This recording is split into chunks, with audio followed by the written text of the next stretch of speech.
안녕하세요. 57세 된 김정호입니다. 저는 지금까지 32년간 한 회사에서 성실하게 일해온 평범한 직장인입니다. 경기도 부천에서 아내와 두 자녀와 함께 살고 있고요. 중소제조업체에서 생산관리팀장으로 일하면서 나름 안정적인 생활을 유지해 왔습니다. 그런데 몇 년 전, 정확히는 제가 52세이던 그때 저는 죽음의 문턱까지 갔다 온 경험이 있습니다. 바로 위출혈로 쓰러진 것인데요. 오늘 이 이야기를 들려드리는 이유는 단순합니다. 제가 겪었던 고통을 여러분은 겪지 않으셨으면 하는 마음에서입니다. 특히 저와 같은 중년 남성분들, 바쁘다는 핑계로 아침을 거르고 커피로만 버티고 계신 분들께 꼭 전하고 싶은 이야기가 있습니다. 제 이야기는 아주 평범하게 시작됩니다. 그때 제가 근무하던 회사는 전자부품을 만드는 중소기업이었는데요. 매일 아침 7시에 출근해서 오후 6시에 퇴근하는 게 기본이었고 바쁠 때는 야근도 다반사였습니다. 저는 원래 아침형 인간이 아니었거든요. 아침에 일어나면 입맛도 없고 시간도 촉박하고 그냥 커피 한 잔으로 정신을 차리고 출근하는 게 일상이었습니다. 아침은 원래 안 먹는 거야. 커피 한 잔이면 충분해. 이런 생각으로 살았던 거죠. 아내가 그렇게 아침 챙겨 먹으라고 잔소리를 해도 바빠 죽겠는데 뭘 먹어. 나중에 점심때 많이 먹으면 돼. 이렇게 대충 넘어갔습니다. 사실 젊을 때는 그래도 괜찮았거든요.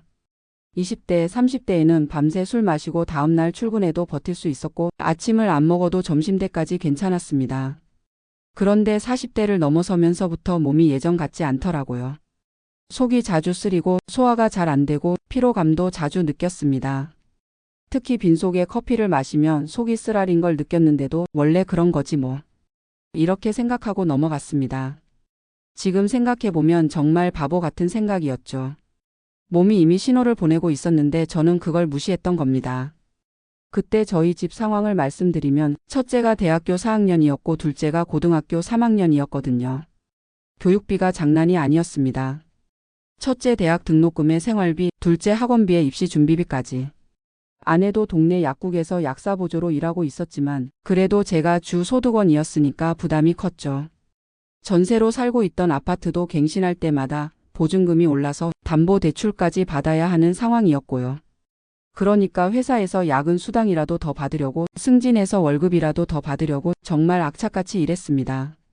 아침에는 시간이 없으니까 커피 한 잔, 점심때는 동료들이랑 급하게 김밥이나 라면, 저녁에는 집에 가서 늦게 저녁을 먹거나 아니면 야근하면서 컵라면. 이런 식으로 살았던 거예요. 주말에도 마찬가지였습니다. 토요일에는 회사에 나가는 경우도 많았고 일요일에도 집에서 쉬는 게 아니라 밀린 업무를 처리하거나 아이들 학원 상담을 가거나 이런저런 집안일로 바빴거든요. 그러다 보니 제대로 된 식사를 할 시간이 없었어요. 특히 아침은 정말 시간이 부족했습니다. 새벽 6시에 일어나서 씻고 옷 입고 나가려면 아침 먹을 시간이 도저히 없더라고요. 그래서 집에서 나올 때 텀블러에 커피를 타서 가져가거나 아니면 회사 근처 편의점에서 캔커피를 사서 마시는 게 전부였습니다. 지금 생각해보면 그때가 가장 힘든 시기였던 것 같아요. 50대 초반이니까 체력은 떨어지는데 책임은 무거워지고 위로는 부장님 눈치 보느라 힘들고 아래로는 후배들 관리하느라 스트레스 받고 집에서는 아내가 갱년기 초기 증상으로 힘들어하고 아이들은 진로 문제로 고민이 많고 저는 그 모든 걸 다 책임져야 한다는 부담감에 짓눌려 있었거든요. 그래도 내가 가장이니까 버텨야지. 조금만 더 참으면 괜찮아질 거야. 이런 생각으로 버텼습니다. 그런데 그해 3월 정확히 기억나는 게 꽃샘추위가 심했던 어느 월요일 아침이었는데요. 그날도 평소와 다름없이 커피 한 잔으로 아침을 대신하고 출근했습니다. 회사에 도착해서도 회의 준비하느라 바빠서 점심시간에도 제대로 먹지 못했어요. 그냥 빵 하나 집어먹고 다시 일했거든요. 오후 2시쯤이었을까요? 갑자기 속이 너무 아픈 거예요. 처음에는 또 속쓰림이구나 했는데 시간이 지날수록 점점 심해지더라고요. 이상하다, 뭔가 다르다. 그런 생각이 들었어요. 평소에 느끼던 속쓰림과는 확실히 달랐거든요. 그런데 그때 제가 뭘 했는지 아세요? 또 참았어요. 곧 나아지겠지. 중요한 회의가 있는데 어떻게 자리를 비워. 이런 생각으로. 정말 바보 같은 선택이었습니다. 오후 3시가 넘어서는 식은땀이 나기 시작했어요. 어지럽기도 하고 구역질도 나고. 동료가 팀장님 얼굴이 너무 안 좋은데 괜찮으세요? 라고 물어볼 정도였습니다. 그래도 저는 괜찮다고 대답했어요. 정말 고집스럽게. 그런데 오후 3시 30분쯤 갑자기 뭔가 올라오는 느낌이 들더니 왜? 하면서 토를 했는데 그게 핏덩어리였어요. 그 순간 사무실이 아수라장이 됐습니다. 동료들이 모두 달려와서 누군가는 119에 신고하고 누군가는 제 아내에게 전화하고 저는 그때 정말 무서웠어요. 아, 이건 진짜 심각한 거구나. 나 죽는 건 아니지? 이런 생각이 머릿속을 스쳐 지나갔거든요. 구급차가 와서 병원으로 실려가는 동안 저는 계속 토혈을 했습니다. 응급실에 도착했을 때는 의식이 흐릿했어요. 의사 선생님이 급하게 검사를 하더니 위궤양이 심해서 천공이 일어났습니다. 즉시 수술해야 합니다. 라고 하시더라고요. 그때 아내가 병원에 도착했는데 저를 보더니 그냥 울음을 터뜨리더라고요. 저도 그런 아내를 보니까 정말 미안하고 미안해, 내가 몸 관리를 제대로 못해서. 이런 말밖에 할 수 없었습니다. 수술실에 들어가기 전에 의사 선생님이 설명해 주시기를 위벽에 구멍이 뚫릴 정도로 궤양이 심해진 상태라고 하시더라고요. 그리고 그 원인이 바로 제가 그동안 해왔던 잘못된 식습관이라고 하셨습니다. 공복에 커피를 자주 드셨죠? 아침을 자주 걸으셨고요. 스트레스도 많이 받으셨을 것 같은데요. 의사 선생님 말씀을 들으니까 제가 그동안 얼마나 제 몸을 혹사시켜 왔는지 깨달았습니다. 공복에 마시는 커피가 위산 분비를 촉진시켜서 위벽을 자극하고 거기에 스트레스까지 더해지니까 위궤양이 생긴 거라고 하시더라고요. 그리고 그걸 방치하다 보니까 결국 위벽에 구멍까지 뚫린 거고요. 수술은 3시간 정도 걸렸습니다. 다행히 수술은 성공적이었지만 회복하는 데 시간이 많이 걸렸어요. 수술 후 며칠 동안은 아무것도 먹을 수 없었거든요. 링거로만 영양을 공급받고 조금씩 미음부터 시작해서 죽, 그 다음에 밥, 이런 식으로. 입원해 있는 2주 동안 정말 많은 생각을 했습니다. 내가 왜 이렇게 됐을까? 가족들한테 얼마나 걱정을 끼쳤을까? 앞으로 어떻게 살아야 할까? 특히 밤에 잠이 안 올 때가 가장 힘들었어요. 수술 부위가 아프기도 했지만 그보다는 미안함과 후회가 더 컸거든요. 아내가 매일 병원에 와서 간병을 해줬는데 그 모습을 보면서 정말 많이 반성했습니다. 내가 건강관리만 제대로 했어도 이런 일은 없었을 텐데. 아이들도 매일 병문안을 왔어요. 특히 큰아이가 아빠 정말 무서웠어요. 다신 이러지 마세요라고 하는데 그 말을 듣고 눈물이 났습니다. 그제야 깨달았어요. 제가 가족을 위해서라고 생각하며 열심히 일했는데 정작 가족들이 가장 원하는 건 제가 건강한 거였다는 걸. 경제적인 타격도 컸습니다. 2주간 병가를 내면서 월급이 30% 정도 줄었고 수술비랑 입원비로 800만 원 정도가 나갔거든요. 그동안 모아둔 적금을 해약해서 병원비를 내야 했어요. 회사 동료들이 문병을 와서 팀장님, 건강이 최우선이에요. 일은 우리가 알아서 할 테니까 몸부터 챙기세요. 이런 말들을 해주더라고요. 그런 말들을 들으면서 생각했어요. 내가 그동안 뭘 위해 그렇게 무리했을까? 건강 잃으면 아무 소용없는데. 퇴원하는 날 의사 선생님이 마지막으로 당부하시더라고요. 앞으로는 절대로 공복에 커피 드시면 안 됩니다. 규칙적인 식사가 가장 중요하고요. 스트레스 관리도 하셔야 해요. 재발하면 더 위험할 수 있습니다. 집에 돌아와서 가족 회의를 했습니다. 아내와 아이들이 모두 모여서 앞으로 어떻게 살 것인지에 대해 진지하게 이야기했어요. 아내는 이제부터는 건강이 최우선이야. 돈은 나중 문제고라고 했고 큰아이는 아빠 건강이 가장 중요해요. 저희가 알바라도 할게요라고 하더라고요. 작은애도 아빠가 아프면 절대 안 돼요라고 했고요. 그 순간 결심했습니다. 이제부터는 건강 중심으로 살자. 아무리 바빠도 아침은 꼭 먹자. 무리하지 말자. 그 이후로 제 생활이 완전히 바뀌었습니다. 먼저 아침 기상 시간을 30분 앞당겼어요.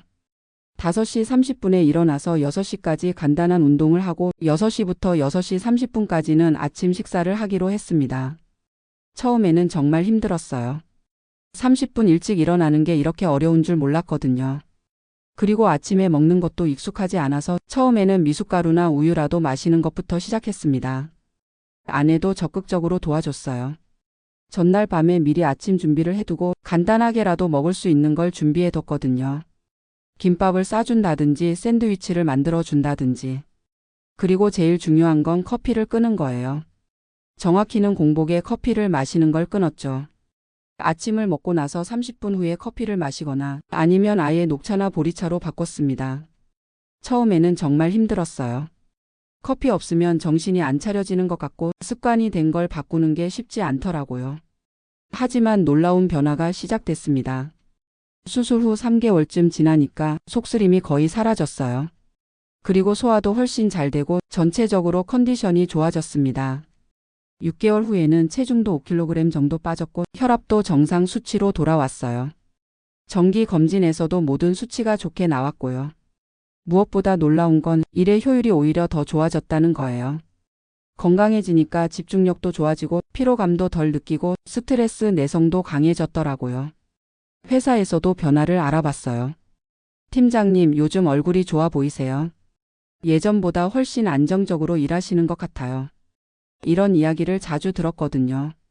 그리고 1년 후 놀랍게도 승진 기회가 생겼어요. 건강해진 후에 일의 질이 좋아졌다고 상사들이 높게 평가해 준 거였죠. 정말 아이러니했어요. 건강을 위해서 일을 조금 소홀히 해야겠다고 생각했는데 오히려 일의 성과가 더 좋아진 거죠. 지금은 완전히 다른 사람이 된 것 같습니다. 매일 아침 5시 30분에 일어나서 30분 운동하고 가족들과 함께 아침 식사를 합니다. 이게 제일 행복한 시간이에요. 아내가 정성스럽게 차려준 밥상에서 아이들과 하루 계획도 이야기하고 서로 안부도 묻고 이런 평범한 일상이 얼마나 소중한지 깨달았거든요. 커피는 아침 식사 후 30분 뒤에 마십니다. 그것도 하루 한 잔만. 예전처럼 하루 종일 커피를 달고 사는 일은 없어요. 점심도 거르지 않아요. 아무리 바빠도 제 시간에 먹고 급하게 먹지도 않습니다. 천천히 꼭꼭 씹어서 먹는 게 소화에도 좋고 위에도 부담이 덜 가거든요. 저녁에는 일찍 집에 가려고 노력해요. 야근을 아예 안 할 수는 없지만 꼭 필요한 경우가 아니면 정시 퇴근을 합니다. 가족과 함께 보내는 시간이 더 중요하다는 걸 깨달았거든요. 그리고 스트레스 관리도 신경 써요. 예전에는 스트레스 받으면 그냥 참거나 술로 푸는 게 전부였는데 이제는 운동으로 풀어요. 주말에는 등산을 가거나 헬스장에서 운동을 하거나 아니면 집 근처를 산책하면서 스트레스를 해소합니다. 건강한 취미도 생겼어요. 요리에 관심이 생겨서 위에 좋은 음식들을 찾아보고 직접 만들기도 해요. 양배추즙도 직접 만들어 먹고 브로콜리나 감자 같은 위에 좋은 음식들을 챙겨 먹고요. 정기 검진도 빠뜨리지 않아요. 6개월마다 위 내시경을 받고 3개월마다 혈액 검사를 받습니다. 예방이 치료보다 훨씬 쉽고 경제적이라는 걸 뼈저리게 느꼈거든요. 지금까지 5년이 지났는데 다행히 재발은 없었어요. 마지막 위 내시경에서도 깨끗하게 나왔고 의사 선생님도 이제는 크게 걱정하지 않으셔도 될 것 같다고 하시더라고요. 하지만 저는 절대 방심하지 않아요. 한번 경험해 본 사람은 알거든요. 건강을 잃는 건 한순간이지만 되찾는 데는 정말 오랜 시간이 걸린다는 걸. 이제 제 주변 사람들에게는 건강 전문가라는 별명이 생겼어요. 누군가 바빠서 아침 못 먹겠다고 하면 제가 제일 먼저 절대 안 된다고 말리거든요.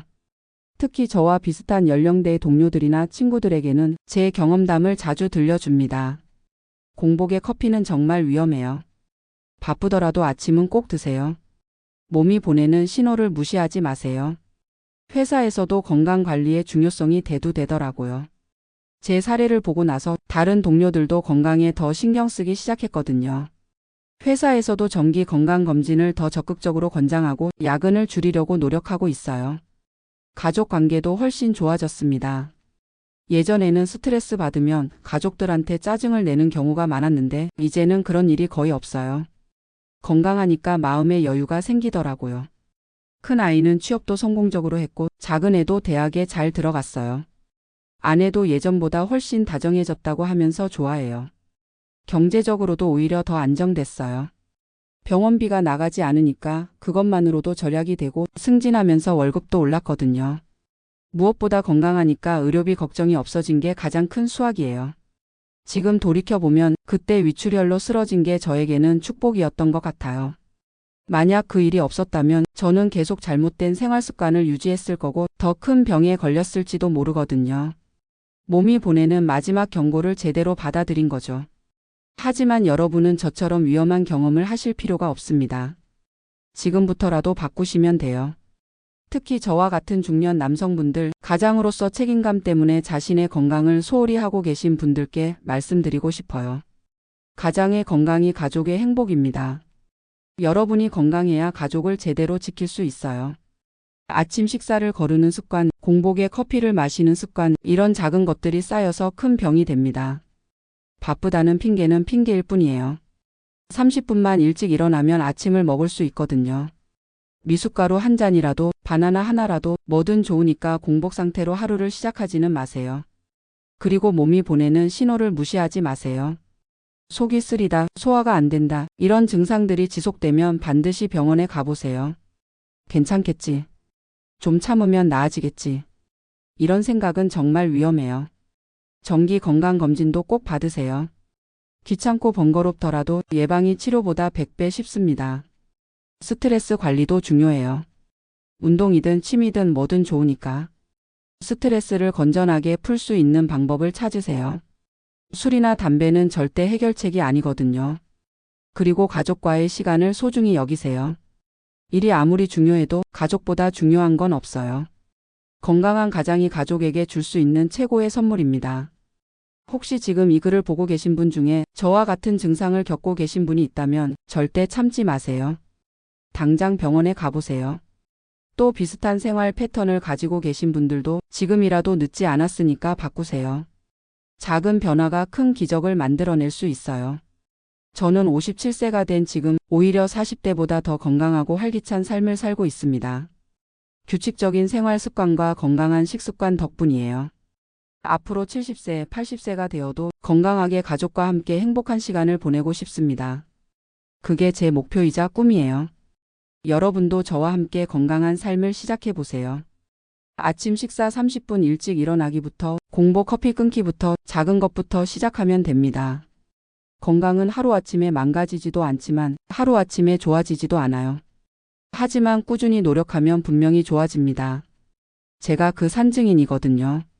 마지막으로 저를 살려주신 의료진분들, 힘든 시기에 곁에서 지켜준 가족, 걱정해준 동료들과 친구들에게 진심으로 감사드립니다. 그리고 이 글을 끝까지 읽어주신 여러분께도 감사드리고 모두 건강하고 행복한 삶 사시길 진심으로 기원합니다. 건강한 삶은 선택입니다. 지금 바로 선택하세요. 여러분의 소중한 가족을 위해서라도요. 감사합니다.